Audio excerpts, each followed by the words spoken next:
और भाई मैं हमेशा ऐसा देखता हूँ या आपका काम देखता हूँ, आप ना बहुत अंडरडॉग हो बॉलीवुड में। इस पे इलेबोरेट करके अपना रिएक्शन दो। मैं क्या बोलूंगा अंडरडॉग, ये तो लोग कहते हैं अंडरडॉग, अंडररेटेड, ओवररेटेड, ये एडजेक्टिव जोड़ देते हैं, सब मंजूर है मुझे। मेरी कोई राय नहीं है इसके बारे में, मैंने बहुत सोचा है। अच्छा लगता है जब लोग इतना भरोसा करते हैं, आपकी प्रशंसा करते हैं, और ये प्यार मोहब्बत से ही लोग कहते हैं कि अंडरडॉग, अंडरडॉग, अंडर वैल्यूड वगैरह। तो एक तरह से अच्छा ही है, ओवर वैल्यूड होने से तो अच्छा ही है, ऐसा मैं सोचता हूँ। लेकिन कोई ठीक ठीक मुझे समझ नहीं आ रहा है कि एग्जैक्टली मेरी क्या राय होनी चाहिए इसके बारे में, पता नहीं। जहां पे मैं हूं, मैं ठीक हूं, मुझे लगता है कि मैं ठीक हूं। हाँ आज हाँ हाँ। देख हमें तुम क्या बात, बुलाओ, क्या बात है, मोहब्बत में इतना न हमको सताओ। क्या बात है, क्या इतना आप आपने संगीत सीखा क्या, इतना मतलब सदा हुआ सुर। क्या नहीं, वो बात है। मम्मी कहती है प्रैक्टिस किया होता तो। हाँ, मेरे माता पिता थोड़े सिंगर टाइप के हैं, तो थोड़ी बहुत हाँ, कर लेता हूँ। क्या बात है। तो मुझे बताओ, आपको सब आपका अभी तक का सबसे फेवरेट रोल कौन सा है? चुनना बड़ा मुश्किल हो जाएगा, लेकिन हम्म। पूरे पूरे एक मेरे करियर में अब तक का सबसे बढ़िया रोल तो मैं नहीं कह सकता हूँ, लेकिन जिसको करते हुए मुझे सबसे ज्यादा आनंद, सुकून, उत्साह, ये सब पैदा हुआ मेरे अंदर, वो से I really enjoyed my self. क्योंकि ज्यादातर, शायद इसका कारण ये भी है, पहुंच रही है मेरी आवाज अब तक, या दोबारा लगाना आपको पड़ेगा? वो फिल्म का नाम मैं नहीं सुन पाया। नहीं, वो सीरीज है दहाड़। हाँ, दहाड़ हाल ही में जो रिलीज हुई थी, जिसमें मैं देवीलाल सिंह ऐसे चौमुंडा, तो वो पूरा प्रोजेक्ट करते हुए मुझे बड़ा मजा आया, उस किरदार को निभाते हुए मुझे बड़ा मजा आया। मतलब सिर्फ किरदार की बात नहीं कर रहा हूँ, वो पूरा एक्सपीरियंस मेरे लिए बहुत अच्छा था। तो किसी एक किरदार को नहीं चुन सकता हूँ, लेकिन क्योंकि आप इतना फोर्स कर रहे हैं, तो मैं बोलूंगा कि पूरा एक्सपीरियंस जो था दहाड़ और देवीलाल सिंह करने का, वो अच्छा था क्या अब बात है। तक। तो किसी भी किरदार की तैयारी हो, ये बहुत कट रहा है, आवाज कट रहा है, तो मुझे लग रहा है आपने बोलना बंद कर दिया। नहीं नहीं नहीं, हाँ मेरा मैंने तो बोला सब, बंद कर। हाँ एक मिनट, मेरा सब ठीक है, इंटरव्यू खराब है। ठीक है। पता तो नहीं क्यों आ रही है। वन हाँ टू थ्री, वन हाँ, टू अभी थ्री फोर, आ फाइव। रही है, आ रही है। बहुत कट लगाने पड़ेंगे। आ, अब मुझे ये बताइए कि किसी भी किरदार में जब आप जाते हैं, एक तो आप ना, मैंने ये देखा है कि आप किरदार चुनने से पहले बिल्कुल ये सोचते नहीं है कि मैं लीड एक्टर हो सकता हूँ, मैं इसमें पैरेलल, आप एक छोटा सा किरदार भी एकदम हामी भरते हैं और उसकी तैयारी करते हैं। एक तो ये दिमाग में कि लोग ना अपने लेंस देखते हैं, आप जब चुनते हैं तो क्या देखते हैं? तो किरदार में मुझे, मेरे करने में मुझे दिलचस्पी होनी चाहिए, और ये बहुत ईमानदारी से दिलचस्पी होनी चाहिए। So if I am not interested in the character, फिर मैं वो अच्छे से नहीं करूंगा। कहानी जो कह रहे हैं उससे, उसमें मुझे उससे जुड़ने का एक अंदर से एक एक आवाज जो आती है कि नहीं नहीं, ये अच्छी कहानी है, इसके साथ जुड़ना चाहिए, ये किरदार अच्छा है, ये करना चाहिए।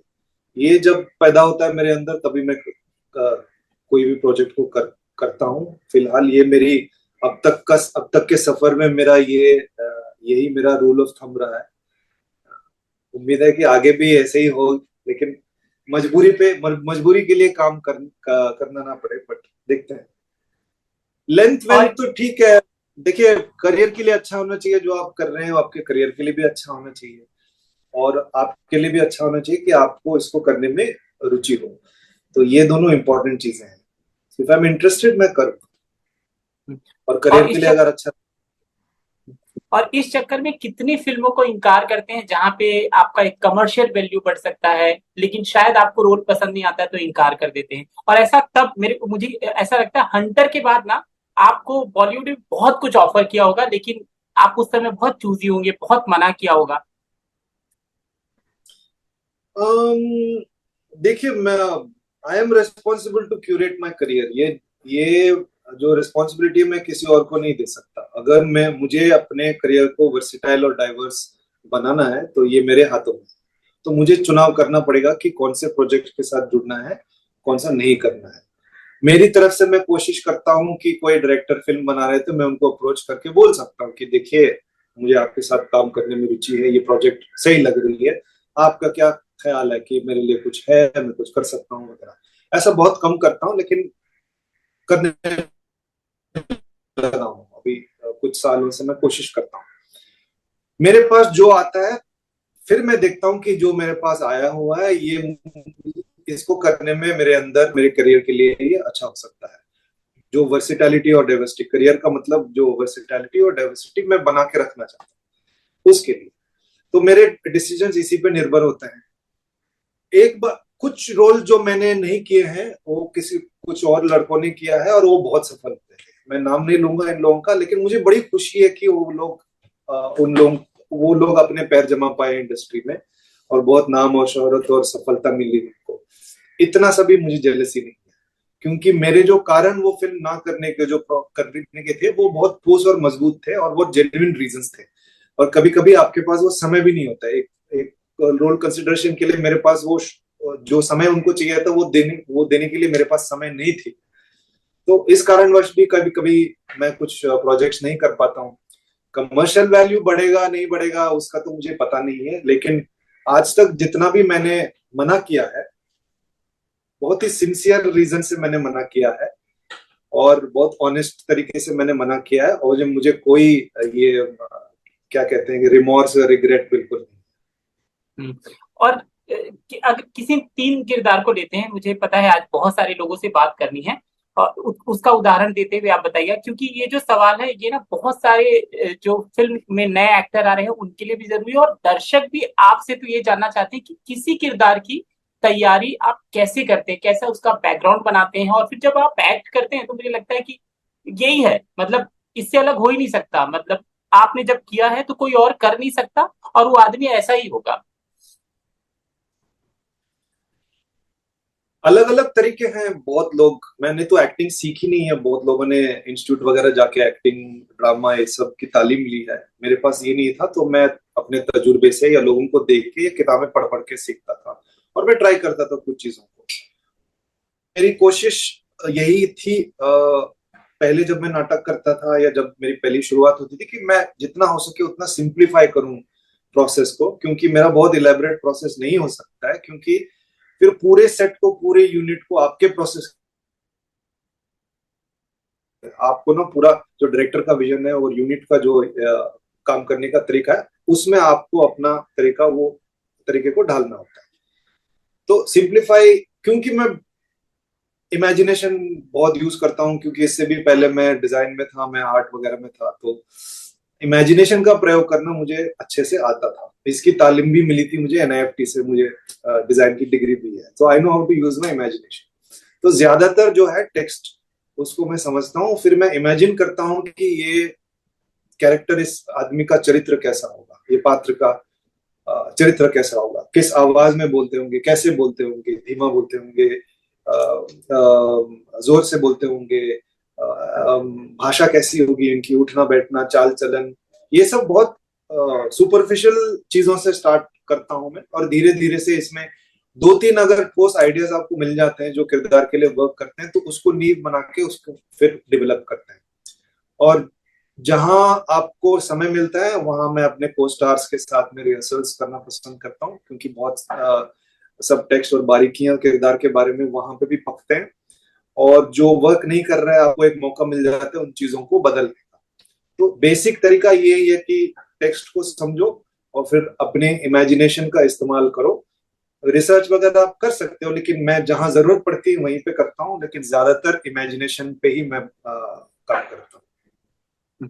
तीन उदाहरण की बात करते हैं। एक तो ना बधाई दो का आपका वो छोटा सा रोल है, लेकिन जब वो स्क्रीन पर आता है तो सबको खा जाता है।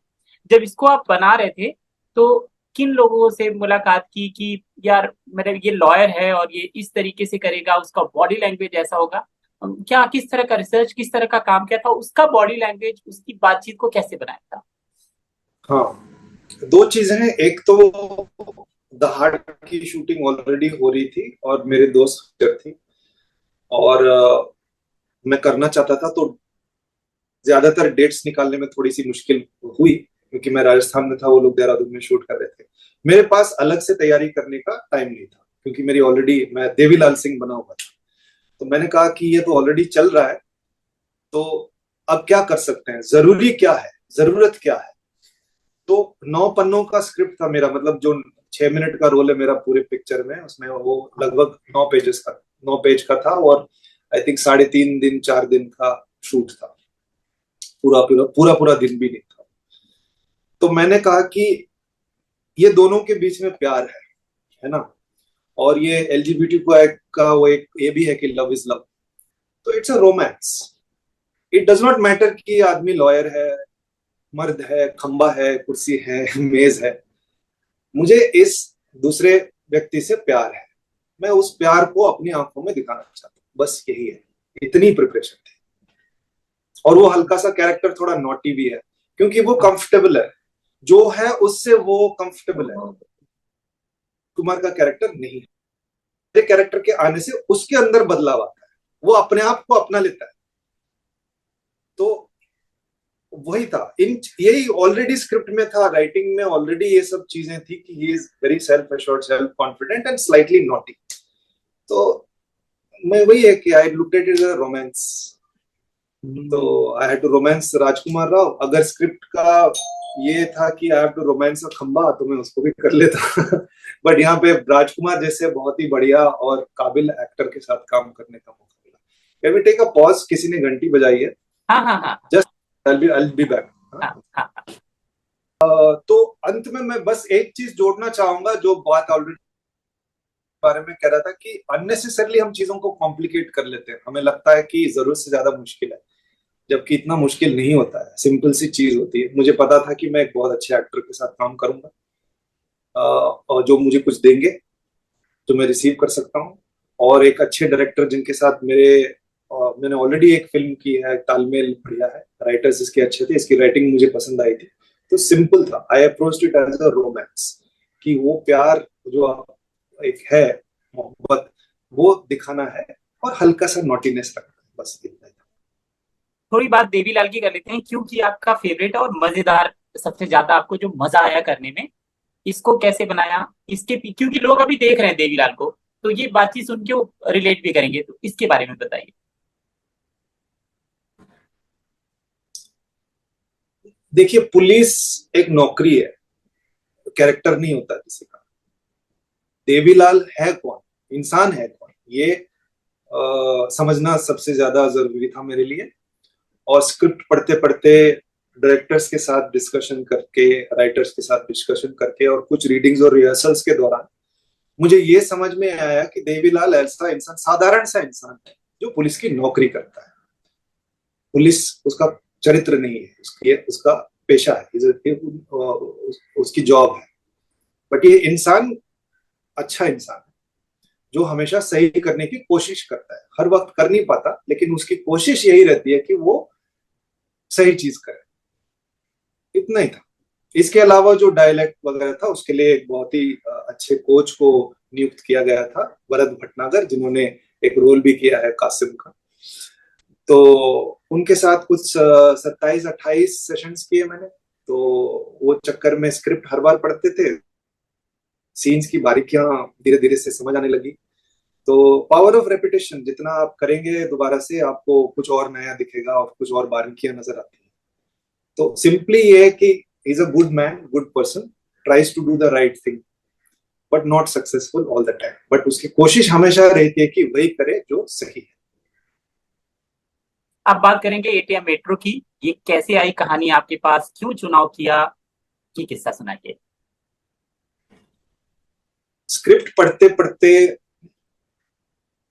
अंत में मैं थोड़ा इमोशनल भी हो गया था, काफी एक मेलंकलिक स्क्रिप्ट है, और एक पर्सनल तरीके से भी मैं जुड़ पाया, क्योंकि जब मैं स्कूल जाता था, हाई स्कूल में था, तो मेरी एक दोस्त थी, अंजुम, जो हम लोग बस स्कूल बस में साथ में, मुझसे बड़ी थी, कॉलेज में जाती थी वो, लेकिन हमारी दोस्ती हुई, और आसपास अगल बगल बैठ के हम लोग बातें करते थे 2 साल। उसके बाद उनका कॉलेज से ग्रेजुएशन हो गया, और तो मैं अकेले जाता था। तो मैं बड़ा मिस करता था कि वो बातचीत का जो सफर है।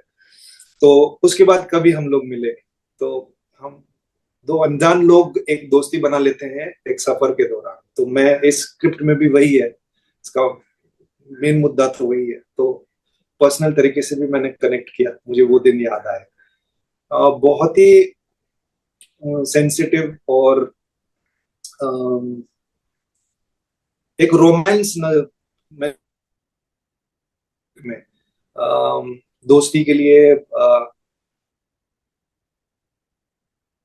पोएट्री के लिए मैंने नोटिस किया इसमें, वो मैं महसूस कर सका। तो बेसिकली लॉन्ग स्टोरी शॉर्ट, अच्छी लगी मुझे स्क्रिप्ट। ओके।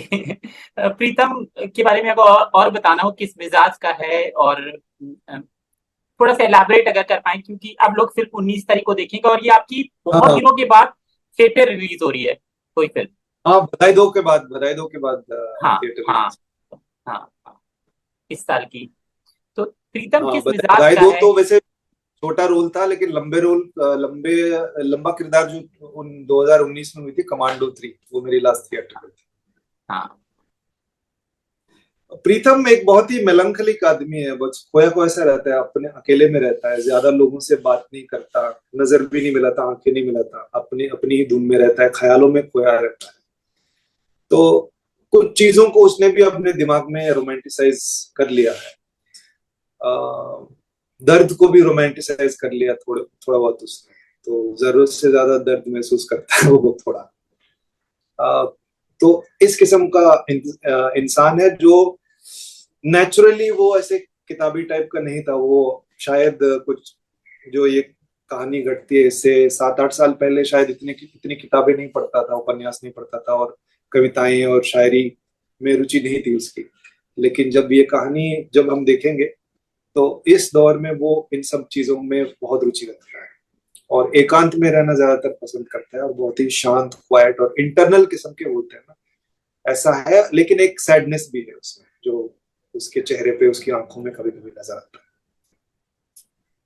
और जिस तरीके से सयामी के साथ आपकी केमिस्ट्री है, ऐसा लगता नहीं है कि आपकी पहली बार जोड़ी बनी है, या आप उनको नहीं, दूसरी इसी बार फिल्म है से एक्चुअली। नहीं, हाँ, एक्चुअली दूसरी बार है। कौन सा था पहली बार हम इससे? अनपॉज्ड एक एंथोलॉजी हाँ आई थी, उसमें हाँ एक शॉर्ट हाँ था राजन डीके का। हाँ। उसमें ग्लिच, एक फ्यूचरिस्टिक, ये थोड़ा वो माहौल किया था। और सिर्फ 3 दिन की शूटिंग की थी हमने, उसमें एक दिन साथ में किया था। हाँ, तो वो एक दिन की दोस्ती यहाँ पर ऐसी हाँ, केमिस्ट्री दिखा रही, हालांकि आप तो कमाल के एक्टर हैं, आपको ये सब, लेकिन फिर एक सवाल बनता है, कैसी ये जो केमिस्ट्री है आप दोनों ने मिलकर बनाई है, क्या लेन देन रहा है?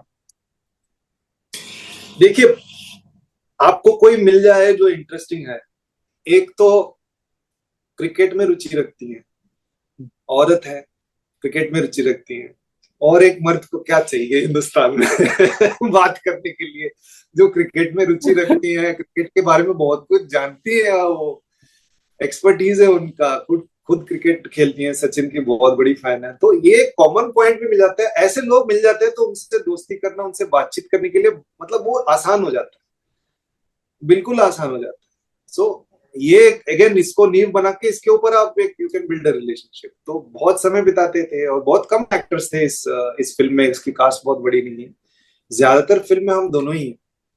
तो बहुत समय हम लोग बिताते थे साथ में, बातें करते थे बहुत सारी चीजों के बारे में, अपने करियर्स के बारे में, काम के बारे में, फिल्मों के बारे में, अपनी जिंदगी, इससे पहले की जिंदगी के बारे में, अपने एक्सपीरियंसेस, वो अपने मॉडलिंग करियर वगैरह, और क्रिकेट क्रिकेट के बारे में तो बहुत, और थोड़ी टांग टांग खिंचाई भी करता था क्योंकि वो सचिन की फैन है। तो वो सचिन है तो मैं द्रविड़ हूँ इसमें। मैं एक एक रन लेके उनको स्ट्राइक देता हूँ और वो सेंचुरी बनाएगी। ये ये ये जो करते करते हम भी 100 मार लेंगे एक एक लेके। ये जो प्रीतम है, ये बहुत इंट्रोवर्ट है। ये गुलशन से कहीं पर मैच करता है किसी भी मामले में, इंट्रोवर्ट। तो मैं आजकल तो इतना इंट्रोवर्टेड नहीं हूँ, लेकिन है, मेरा बेसिक मिजाज जो है वो काफी इंट्रोवर्टेड है। इसका एक और रीजन भी है कि मैं अकेला पला बड़ा हूँ। मेरे कोई भाई बहन नहीं है, इकलौता बच्चा हूँ। तो मेरे दोस्त कई सारे थे जिनके साथ खेल कूद होता था, लेकिन ज्यादातर मैं वक्त अपने आप के साथ बिताता था। I was very used to it. मैं काफी कंफर्टेबल महसूस करता हूँ अकेले रहना। तो मैं हूँ थोड़ा इंट्रोवर्टेड, लेकिन हमारे धंधे में बहुत ज्यादा इंट्रोवर्टेड होना भी अच्छी बात नहीं होती है। तो मैंने सीखा है थोड़ा एक्सट्रोवर्टेड, वो बैलेंस भी है थोड़ा सा। जब मैं लोगों के साथ ये बैठता हूँ तो मैं बहुत एंजॉय करता हूँ लोगों की कंपनी वगैरह। इंट्रोवर्ट होने की वजह से अपने धंधे में नुकसान हुआ है कभी? नहीं, मुझे नहीं नहीं। लगता कि ऐसा हो। अच्छा, बिल्कुल आप नहीं। और कब बहुत बहुत ज्यादा एक्सट्रोवर्टेड होने से शायद हो सकता है क्योंकि नुकसान हो जरूरत से जाएंगे? ज्यादा आप बात कर लेते हैं पका अच्छा। देते हैं किसी को। अच्छा, आप काम मांगते हो लोगों से, सुनो, कभी कभी हम किसी डायरेक्टर का काम बहुत पसंद करते हैं तो उसको मैसेज करते हैं कि यार मिलो, मुझे आपके साथ काम करना है, और बहुत हक के साथ करते हैं। आप करते हो? नहीं, हक के साथ तो नहीं करता हूँ, मैं गुजारिश कर सकता हूँ। एक दो बार ट्राई किया है, कुछ प्रोजेक्ट्स मेरे पास आए थे तो मुझे लगा कि करना चाहिए, तो मैंने डायरेक्टली डायरेक्टर्स को अप्रोच किया था। उनमें से कुछ लोग नए डायरेक्टर्स भी थे, और जो डायरेक्टर्स मुझे पसंद लगते हैं उनमें से सिर्फ श्रीराम सर को मैंने एक दो बार, वो भी थोड़ा मजाकिया अंदाज में, मैंने श्रीराम सर को बोला था, श्रीराम राघवन, कि हम इंतजार करेंगे कयामत हो और आप की स्क्रिप्ट आ जाए क्या बात है। जाते जाते गुलशन, अपने चाहने वालों को, दोस्तों को, जो आपके एकदम आपके जो कोर वाले फैन हैं, आपका काम देखने के लिए बस आप हैं, तो उनको बड़ा भरोसा होता है कि ये फिल्म, इसकी कहानी बहुत मजेदार होगी, उनको आप क्या कहेंगे, खासतौर से एटीएम मेट्रो के लिए? देखिए, ये सब पता नहीं है। उम्मीद करता हूँ कि आपको, मुझे बहुत अच्छी लगी थी कहानी, और संयमी के साथ काम करते हुए और राज के साथ काम करते हुए, और हैदराबाद में शूट किया हमने, पूरी हैदराबाद की टीम थी, हमें बड़ा अच्छा लगा था। हम ये कहानी से जुड़े। तो हो सकता है मोहब्बत है, थोड़ी सी सैडनेस है, मुस्कान है, हंसी मजाक सब कुछ है, और हैदराबाद भी एक किरदार है इसी में। और गानों की भी बड़ी प्रशंसा हो रही है, जो गाने रॉबिन ने बनाए हैं इसके लिए। तो ये सब अच्छी चीजें हैं। कुछ नहीं तो आपका, आप चेहरे पे एक मुस्कान जरूर आ जाएगी, शायद आंखों में थोड़ी नमी आ जाएगी। बड़े पर्दे पे एक्सपीरियंस करने का वो मैजिक ऑफ सिनेमा जिसको कहते हैं, वो आपको घर बैठे बैठे मिलेगा। शायद हम बेवकूफ हैं, ऐसी एक छोटी सी फिल्म को हम रिलीज कर रहे हैं। इसमें मेरा कोई हाथ नहीं है। जो डायरेक्टर है राज और शीलादित्य बोरा, प्लाटून फिल्म्स और